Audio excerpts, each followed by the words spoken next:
The Hayes mansion rose like a fortress of glass and steel against the winter night, its polished windows glinting with the city lights below. Inside, the silence was so pristine it almost hummed. Eleanor Hayes, wrapped in her wool coat, hesitated only for a moment before turning the key. She rarely arrived without calling. But something in her heart had urged her tonight. A mother's intuition, sharp and unrelenting. The foyer greeted her with the faint scent of orchids, Adriana's favorite. The grand chandelier above sparkled, yet the house felt cold, untouched by warmth. Eleanor closed the door softly behind her, her heels echoing against the marble as she moved deeper inside. That was when she heard the faint clatter of dishes in the kitchen.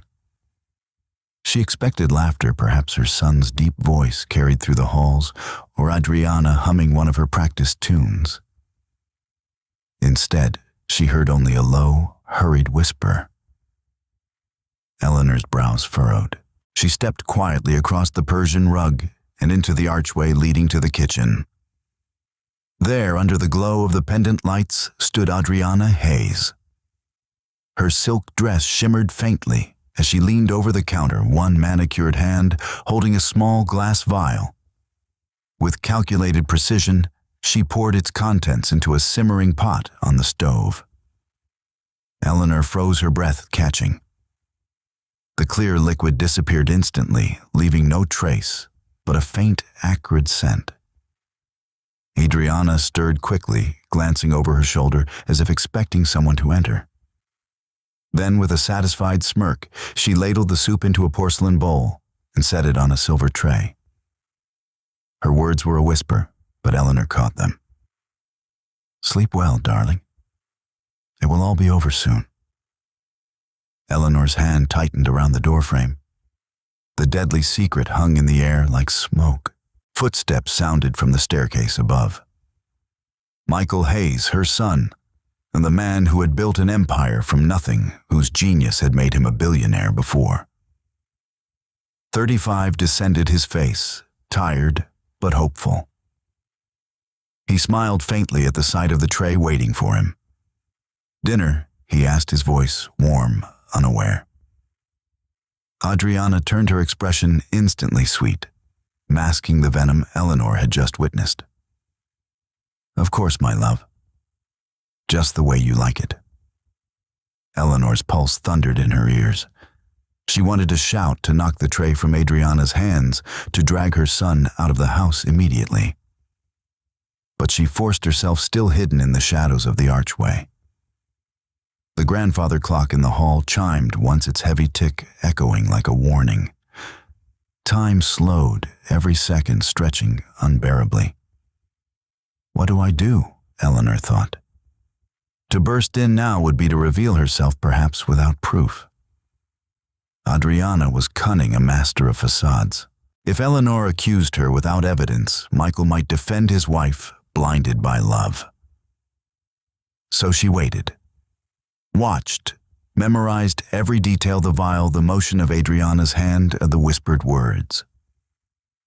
This secret was poison, but not just for Michael's food. It was a poison threatening to rot the family from within. And Eleanor Hayes, quiet but resolute, vowed in that moment she would not let her son fall victim to it. The deadly game had begun. Before whispers of poison and secrets in the night, there had been only hope. Eleanor Hayes remembered it vividly the day her son introduced Adriana. It was a gala at the Metropolitan Museum, a room brimming with power and wealth. Michael had arrived not with his usual reserved composure, but with a spark in his eye. At his side stood a woman in emerald silk, her beauty commanding attention like a spotlight. Mother Michael had said, his voice steady but proud. "This is Adriana, the woman I've chosen to marry." Eleanor's heart had swelled at his happiness.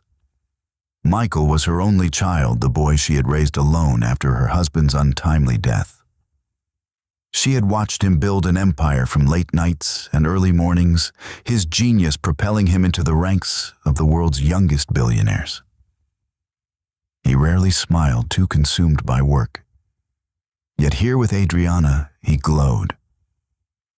Adriana was everything society praised, elegant, charming, quick, with words that melted into compliments. She held Eleanor's hands, her grip warm, her eyes brimming with sincerity. "Mrs. Hayes," she said sweetly, "I can't tell you how honored I am to meet the woman who raised such a remarkable man." Eleanor had wanted to believe her. She had forced herself to ignore the fleeting unease, the way Adriana's gaze darted toward the crowd, calculating who watched her.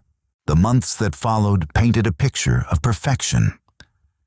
The wedding was a spectacle, doves released into the sky, crystal chandeliers, headlines that splashed across glossy magazines. Billionaire Michael Hayes marries society's darling. Eleanor smiled for the cameras, though something gnawed quietly in her chest. During toasts, Adriana's laughter often rang a beat too loud.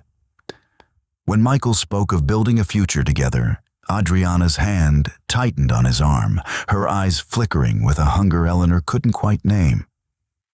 Friends whispered their doubts. Clara Benton, Eleanor's confidant, leaned close one afternoon over tea. "I don't trust her," Clara said bluntly. "There's something in her eyes, ambition sharper than affection." Eleanor had sighed. "Michael loves her. I can't take that from him." But she began watching, listening, waiting. As Michael buried himself deeper in his company, Adriana took command of the mansion. She hosted lavish dinners, filling the halls with politicians, celebrities, financiers. She smiled at Eleanor, called her mother, yet every word dripped with rehearsed sweetness. It was Sophie, the long-serving housekeeper, who first hinted at the cracks. "She dismisses the staff without reason," Sophie whispered one evening. "She changes the locks, orders shipments we can't account for." "Mrs. Hayes, something isn't right." Eleanor pressed for details, but Sophie could only offer fragments, a suspicious phone call here, a secretive meeting there. Nothing solid. Nothing she could take to Michael without sounding paranoid. And Michael, blinded by love, grew distant whenever Eleanor hinted at her worries.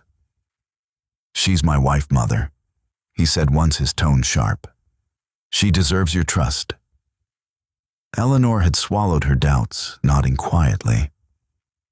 But the unease only grew. One evening, Eleanor lingered in the library after a dinner party. The guests had gone, the house quiet. She wandered past the shelves, her hand brushing the spines of leather-bound books, when she heard it, Adriana's voice, low and sharp, drifting from the next room. "He trusts me completely. Soon everything will be mine." Eleanor froze, her blood running cold. She dared a glance through the half-open door. Adriana stood with her phone pressed to her ear, her expression cold, stripped of its charm. "Yes," Adriana continued, "even his mother suspects nothing. She'll be easy to deal with when the time comes." The words seared into Eleanor's memory. She had retreated before Adriana saw her, her heart pounding. From that night forward, she knew her instincts had been right, but suspicion was one thing, proof another. Eleanor resolved to wait to gather what she needed.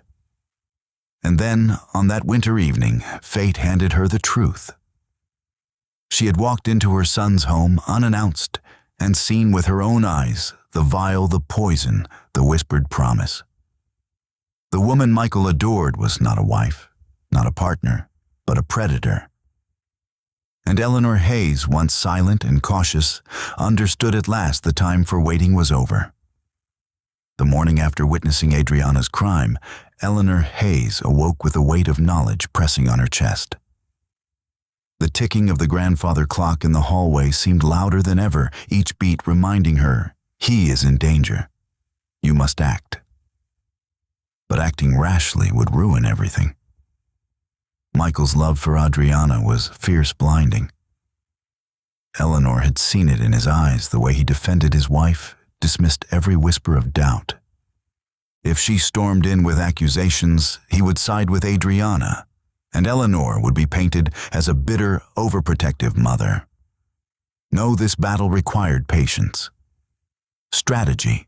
At breakfast, Eleanor watched closely as Adriana placed a steaming bowl before Michael. Her hands trembled slightly, though her smile was radiant. "Careful, darling." "It's hot," Adriana said sweetly, her eyes glancing at Eleanor for the briefest moment, a flicker of something darker lurking beneath the charm. Michael sipped oblivious, humming his approval. Eleanor's heart pounded. But when Adriana's gaze shifted, Eleanor casually reached across the table and brushed her hand against Michael's arm. "You've been working too hard," she said, her tone calm, motherly. "Don't push yourself. Perhaps let the chef handle meals today." Michael laughed softly, setting the spoon down. "Mother, you worry too much." Adriana's jaw tightened almost imperceptibly. Eleanor noted it all. The subtle glances, the flashes of irritation Adriana failed to conceal. That afternoon, Eleanor met with Clara Benton, her old friend. Over steaming cups of tea, she recounted what she had seen, the vial, the words Adriana had whispered. Clara's eyes widened. "My God, Eleanor. This isn't suspicion anymore. This is proof. You must tell Michael." Eleanor shook her head. "Not yet. He will defend her. I know my son. I need evidence so solid even love cannot deny it." Clara reached across the table, squeezing her hand. "Then gather it. But don't wait too long.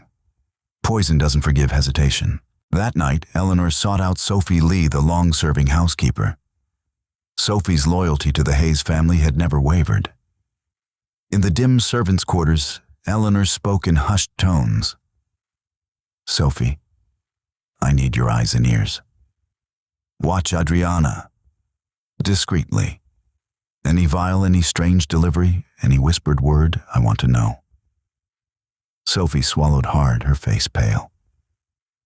"Mrs. Hayes, I've already seen things. She hides packages in the cellar, instructs me to stay away from certain cupboards. Once I found powder residue near her vanity.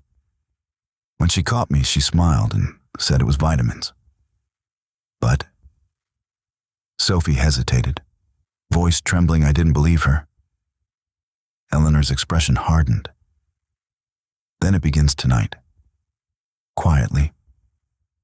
For Michael." But Adriana was no fool. She sensed the shift, the invisible eyes tracking her movements. And she struck back with the precision of a serpent. One evening, as the family gathered in the drawing room, Adriana draped herself across the sofa, her voice trembling just enough to sound wounded. "Michael," she whispered, "I fear your mother doesn't approve of me.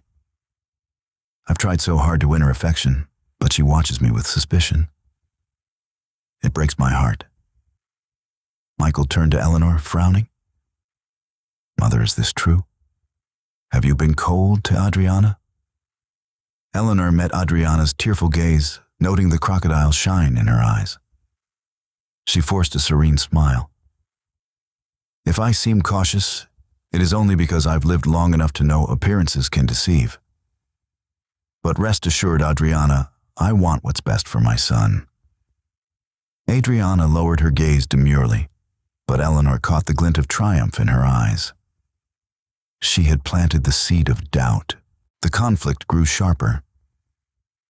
Adriana tightened her control, dismissing staff, locking doors, insisting Michael's meals come only from her hands. Michael, though stressed from work, seemed grateful for her care. But Eleanor refused to yield. Each time Adriana tried to serve food, Eleanor found a subtle way to intervene, a remark about Michael's health, a sudden suggestion to dine out, even the pretense of spilling wine to delay a meal. Adriana's frustration simmered her mask, slipping in fleeting glares, and Eleanor knew the snake was ready to strike harder. Late one night, Eleanor stood in the silent hallway, the grandfather clock ticking ominously. From the kitchen drifted faint clinks. Adriana again, working under the cover of darkness. Eleanor stepped closer, her hand trembling on the polished banister. She had waited, gathered whispers, but now the moment of proof was near. And she vowed silently, "One way or another, I will expose her deadly secret. Even if my son hates me for it, I will save him." The storm that Eleanor had felt building finally broke one sleepless night. The mansion was hushed, the kind of silence that carried weight. The grandfather clock ticked steadily in the foyer, each tick-tock like a drumbeat urging her forward. Eleanor wrapped a shawl tightly around her shoulders and moved quietly down the stairs. From the kitchen came the faint scrape of metal, the clink of glass. She paused in the shadows and peered through the half-open door. There stood Adriana Hayes, her silk robe flowing like midnight, her face pinched in concentration. On the marble counter lay a small vial, uncorked, a fine white powder gleaming under the overhead light. Adriana tipped the powder into a delicate silver shaker, the kind usually reserved for spices, and stirred it into a bowl of broth. Then she did something that chilled Eleanor's blood. Adriana took out her phone hit record and began speaking softly into the lens. "He'll never suspect a thing," she murmured. "By tomorrow, Michael will be too weak to attend the board meeting. Once he's dependent on me, the company will follow." Her voice dripped with venomous pride. She ended the recording, saved it, and slid the phone back into her robe pocket. Eleanor's heart thundered. Proof. At last, proof. She waited until Adriana left, carrying the tray toward the dining room, where Michael sometimes worked late. Eleanor slipped silently into the kitchen. The faint residue of the powder lingered on the marble. Her hands trembled as she pulled a tissue from her pocket, carefully scooping some of the grains.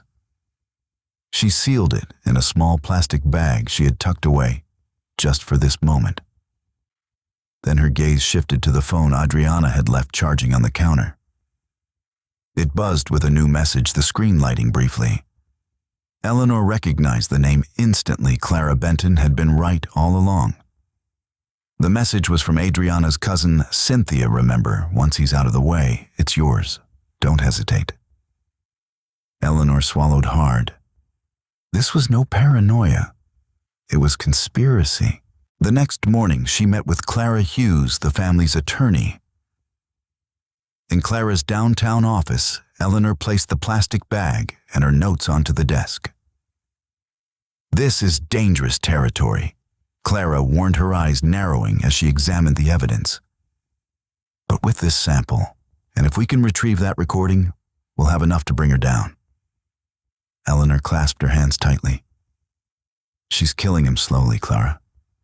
Every day he grows more tired. He doesn't see it, but I do. We can't wait." Clara leaned forward, her tone steady. "Then we must move carefully. One wrong step and she'll paint you as paranoid meddling. Michael will side with her until it's too late." Eleanor nodded. She knew. The bitter truth was that to save her son, she had to risk his anger. That evening, Eleanor sat across from Michael at dinner. Adriana beamed as she ladled soup into his bowl. "Made it myself," she said sweetly. Michael smiled, weary but affectionate. "You're too good to me." Eleanor's eyes darted to the spoon in his hand. Before he could lift it to his lips, she leaned forward, her voice firm. "Don't eat that." The room went still. Michael frowned. "Mother, what?" Adriana gasped, dramatically clutching her chest. "Eleanor, how could you?" "Accusing me again. Michael, please, this is too much." Eleanor held her son's gaze. "Then prove me wrong. Let someone else taste it first." Adriana's mask slipped for just a heartbeat. A flash of fear rippled across her face before she forced a laugh. "Ridiculous. Why would I poison my own husband? But Michael hesitated, the spoon hovering midair. The seed of doubt had been planted. Later that night, Eleanor crept into the study where Adriana's phone often rested on the charger. With Sophie's help, she accessed the device just long enough to copy the damning recording to a secure drive Daniel had set up. Hearing Adriana's own voice whispering, "By tomorrow, Michael will be too weak," sent shivers down Eleanor's spine. But it also filled her with grim satisfaction. Now she had the weapons she needed. The game had shifted. Adriana thought she held all the pieces. But Eleanor, with the ticking of the grandfather clock echoing in her ears, knew otherwise. The queen was moving into place. The Hayes mansion glowed with its usual opulence, that evening chandeliers blazing above a long dining table set with crystal and silver. Michael Hayes sat at the head, weary from work, but comforted by the sight of his wife beside him. Adriana leaned in and close, her hand brushing his shoulder with calculated tenderness. Across from them, Eleanor Hayes sat quietly, her fingers wrapped around the stem of her glass. Sophie, the loyal housekeeper, stood at the edge of the room, watchful as ever. Dinner was served. Adriana placed a steaming bowl in front of Michael, her smile flawless.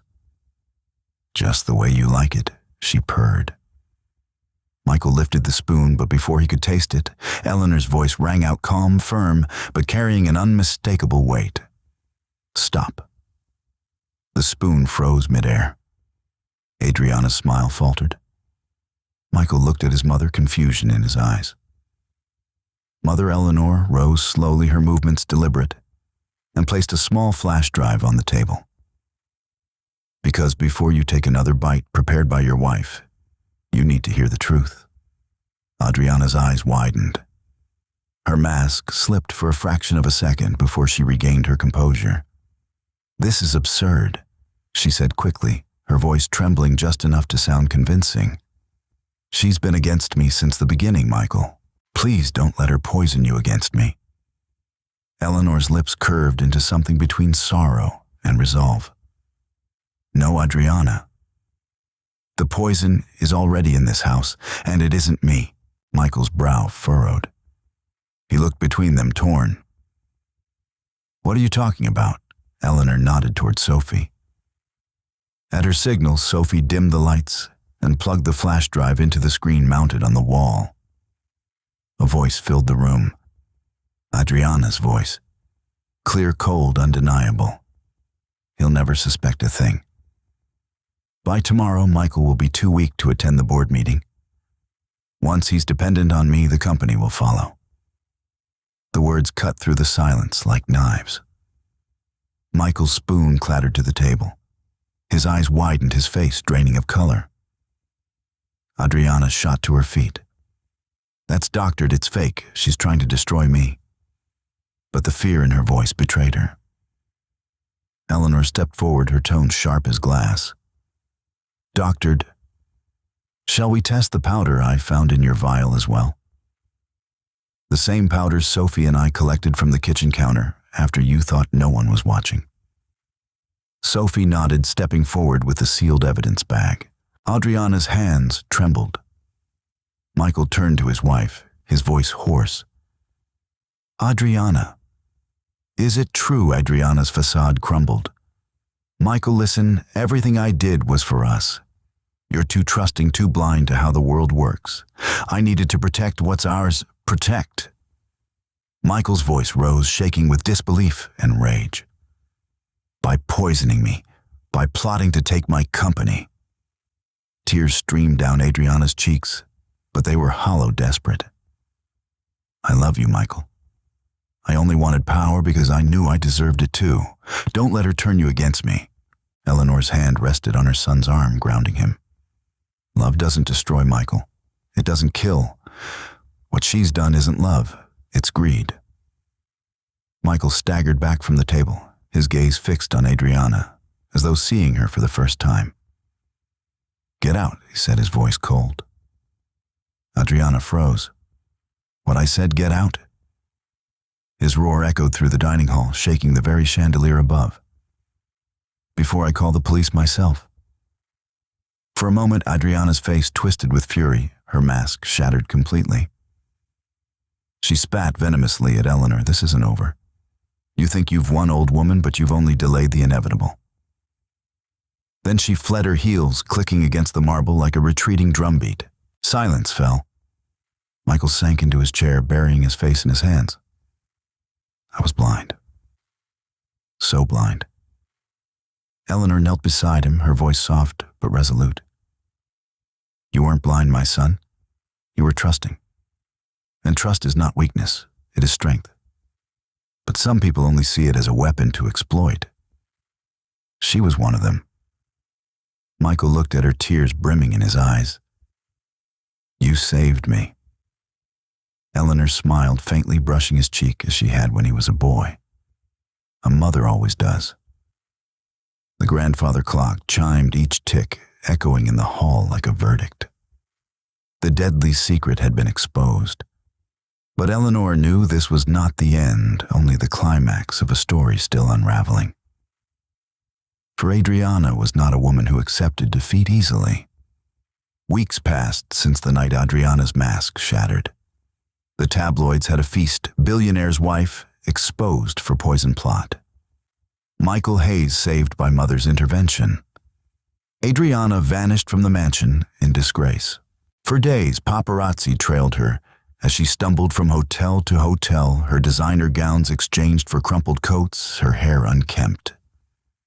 The glamorous socialite, once draped in jewels, now walked alone, clutching a handbag too small to hide her ruin. Her allies evaporated overnight. Cynthia, the cousin who whispered poison into her ears, refused to answer her calls. Party friends turned cold. Her credit cards were frozen, her access to Michael's fortune severed. One bitter morning, Adriana stood in line at a crowded supermarket, wearing a cheap uniform with a faded name tag.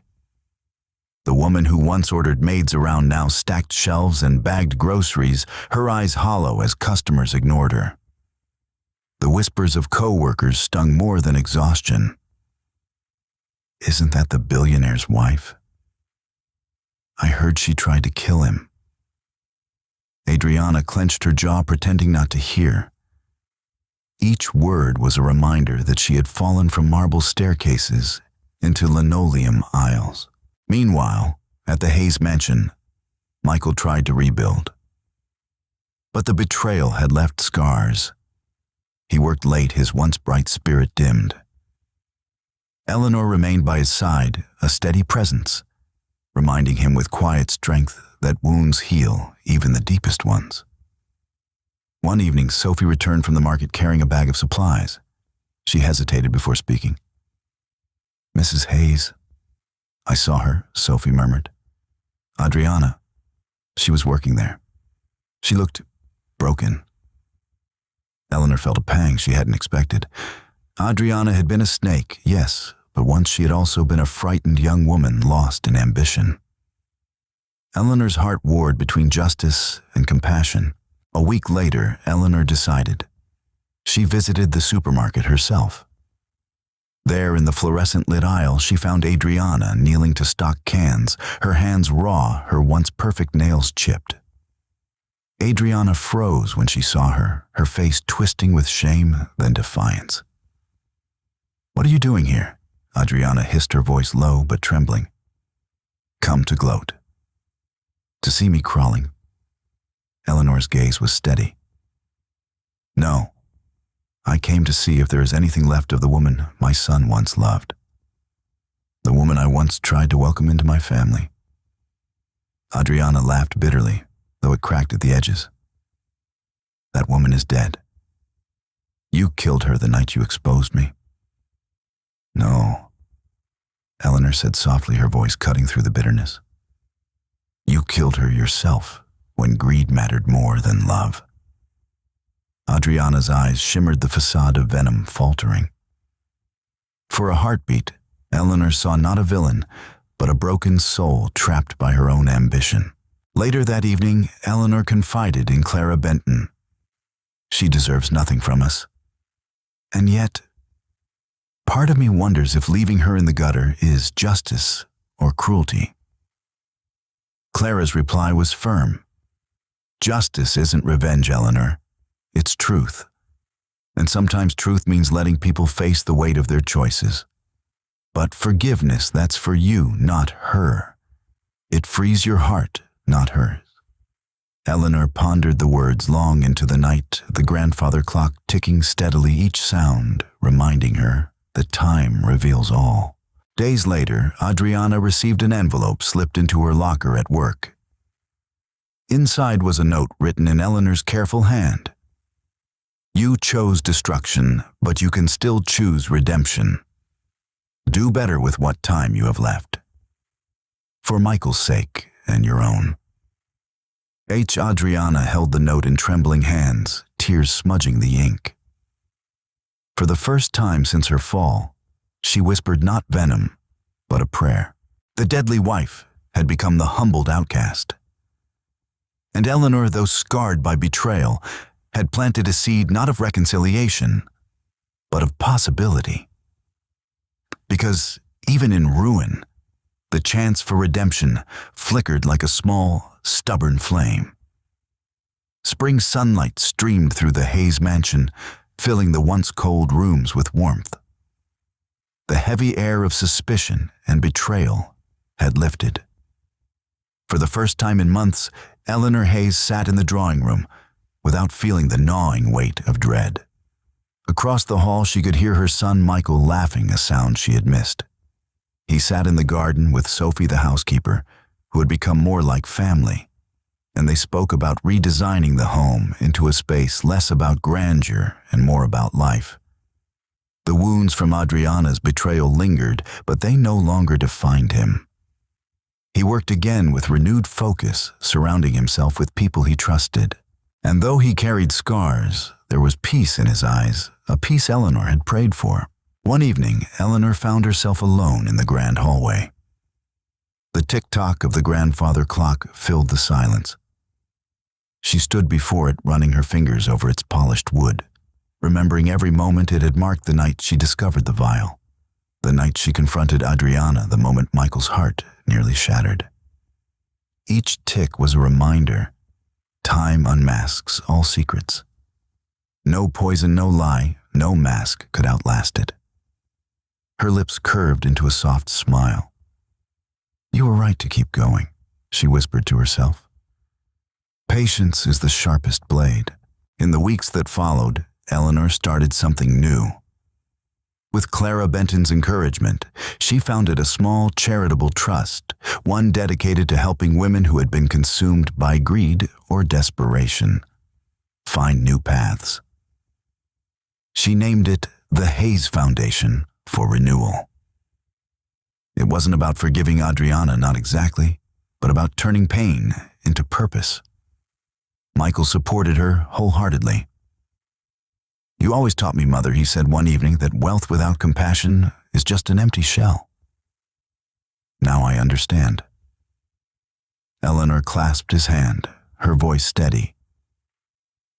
And I hope one day, Emily, she nodded toward her granddaughter who was playing in the garden, will grow up to know the value of truth above all else. Far away in the quiet aisles of a supermarket, Adriana Hayes clutched a slip of paper Eleanor had once left her. You can still choose redemption. She read it over and over, her once perfect nails now short and bare, her eyes tired but softer than before. For the first time in years, she stacked each can not with bitterness, but with resolve. She whispered as if to the ghost of her old self, I will not waste the chance. Perhaps Eleanor would never know of this moment. Perhaps Michael would never care. But somewhere the seed Eleanor had planted began to grow. That night, Eleanor returned to the study. She lit a candle and placed it beneath the grandfather clock. The flame flickered gently, casting golden shadows across the walls. She closed her eyes, hearing both the clock's steady rhythm and the laughter of her family drifting from the other room. For the first time since stepping into that kitchen and uncovering Adriana's deadly secret, Eleanor felt whole. She whispered into the stillness, "Time reveals all, and love endures." The candle burned steadily, the pendulum swung, and the Hayes family's story of betrayal and survival closed with dignity, not in wealth, not in vengeance, but in truth.